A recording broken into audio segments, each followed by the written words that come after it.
Ginusto pero hindi pinorso. Naranasan mo na bang magmahal ng taong iba pala ang gusto? Yung buong akala mo mahal ka dahil ginawa ka, pero nagsawa pala kaya naghanap ng iba. Masakit sa pakiramdam dahil nagmahal ka.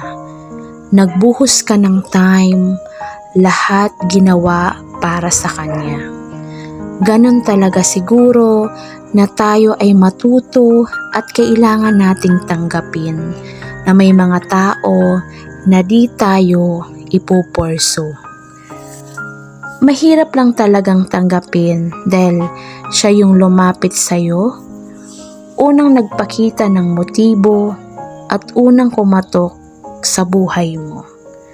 Pero siya lang pala ang unang aalis at naghanap ng bagong ninanais. Sa mundong ginusto at hindi pinorso, naway isang araw makikita mo din yung worth mo na kahit mahirap man magsimula, pero pag nagsumikap ka muli, kahit hindi man ikaw ang pinili, pero balang araw, someone will choose you every day and you'll make feel at you're special at hindi ka ipagpapalit.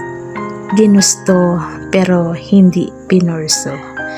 Kailangan nating matuto sa mga pinagdaanan natin, for we want to be someone na hindi tayo iiwan and who will not treat us just for fun. Yung taong kaya at handa kang panindigan.